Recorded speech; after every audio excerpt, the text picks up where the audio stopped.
हर हर महादेव। आज की हमारी कहानी है हनुमान जी और लालची सेठ। आइए जानते इस कहानी के बारे में।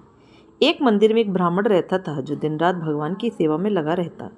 ब्राह्मण की एक पुत्री थी रूपवती। ब्राह्मण रोज सवेरे उठकर भगवान की पूजा पाठ में लग जाता। रूपवती की भी भगवान में बड़ी आस्था थी। बचपन से ही वह भगवान की भक्ति में लगी रहती। भगवान के लिए पुष्प व पूजन सामग्री एकत्रित करना उसकी जिम्मेदारी थी। समय के साथ साथ रूपवती बड़ी हुई। अब ब्राह्मण को रूपवती के विवाह की चिंता सताने लगी।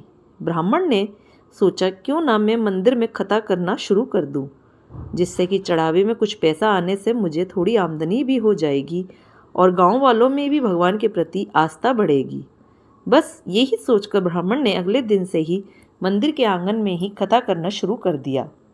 ब्राह्मण का मानना था कि चाहे गांव वाले उसकी कथा ना सुने, लेकिन मंदिर में विराजे भगवान तो उसकी कथा सुनेंगे ही।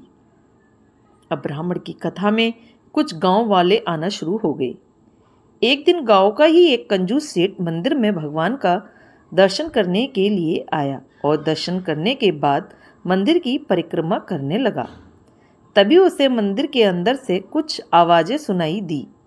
उसने मंदिर की पीछे की दीवार पर कान लगाकर सुना तो मंदिर के अंदर दो लोग एक दूसरे से बातें कर रहे थे। उसने बड़े ध्यान से सुना। मंदिर के अंदर भगवान राम और हनुमान जी आपस में बात कर रहे थे। भगवान राम हनुमान जी से ब्राह्मण की कन्या के कन्यादान के लिए 200 रुपये का प्रबंध करना कह रहे थे।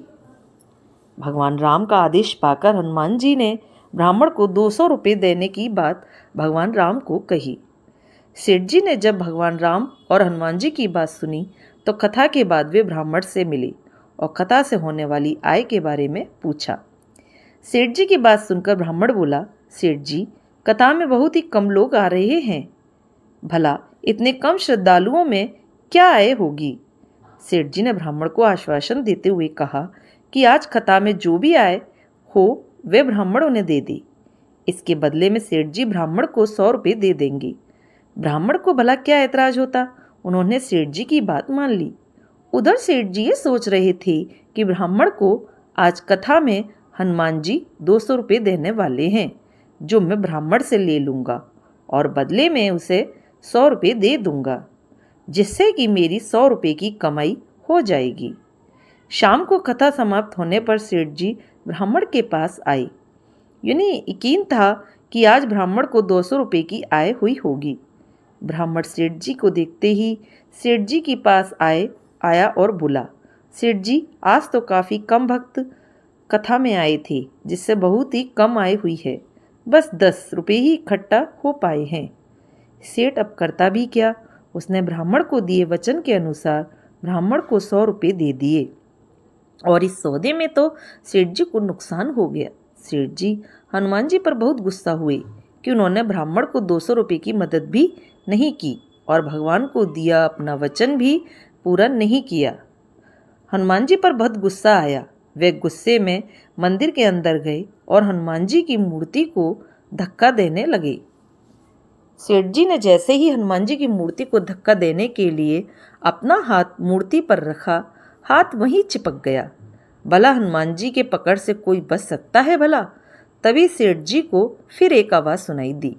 अब भगवान राम हनुमान जी से ब्राह्मण को 200 रुपये देने के बारे में पूछ रहे थे। भगवान राम का आदेश सुनकर हनुमान जी बोले,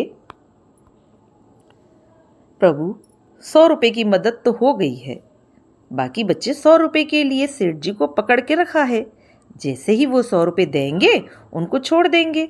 सेठ जी ने जैसे ही भगवान राम और हनुमान जी के बीच की बात सुनी, उन्होंने सोचा, अगर गांव वालों ने देख लिया कि मैं हनुमान जी की मूर्ति को धक्का मार रहा था और हनुमान जी ने मुझे पकड़ लिया है तो मेरी बहुत बदनामी होगी। बस फिर क्या था, सेठ जी ने हनुमान जी को ब्राह्मण को 100 रुपये देने का वादा किया। हनुमान जी ने सेठ की बात मानकर उसका हाथ छोड़ दिया और सेठ जी ने अपने वादे अनुसार ब्राह्मण को 100 रुपये दे दिए और सर पकड़ के चलते बना। तो दोस्तों, हनुमान जी और सेठ की ये कहानी आपको कैसी लगी? अच्छी लगी तो प्लीज़ ज़्यादा से ज़्यादा सब्सक्राइब करें, लाइक करें, शेयर करें। कहानी देखने और सुनने के लिए आपका बहुत बहुत धन्यवाद।